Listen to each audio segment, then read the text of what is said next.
There's gonna be a group of very talented AI researchers, roboticists coming into universities now, and you're at the end of the journey now, close to being done. What advice would you give, budding AI researchers in terms of the problems that they choose and how to navigate through these next 5, 10 years? It's going to be a long journey, so I would love to hear some of your lessons learned.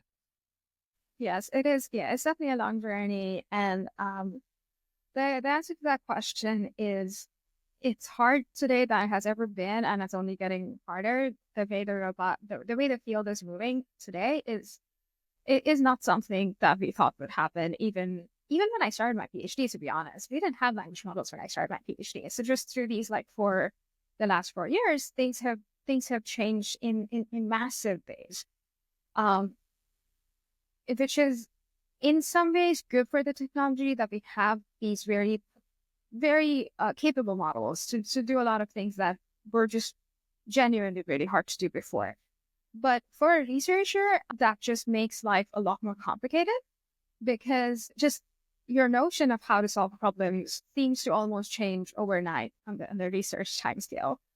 And yeah, so I think a lot's changing, and I think if you look at the low level, it just feels like it's impossible to make sense of this research landscape. My primary advice to new people would be to not be scared about that, to look at the upsides, right? And to kind of take a step back and think about what they want to do. Like I think the most important thing when you're committing to doing something for 5, potentially more years is that you genuinely enjoy it. A PhD is fundamentally intrinsically motivated. You don't have a boss getting updates from you every day, at least hopefully not, for the most part, not. So you have to be really motivated to work on whatever you've chosen to work on. So choose wisely. Choose a field that truly interests you. If it takes time for you to decide what that is, that's okay. If you have to switch a couple times till you find what really works for you, that's okay too. So pick the field that works for you. Pick an advisor that works for you. Pick an advisor whose style matches yours, who you can communicate with, because this is the person that you're going to constantly work with for the next 5 years. Yeah, so these are big commitments.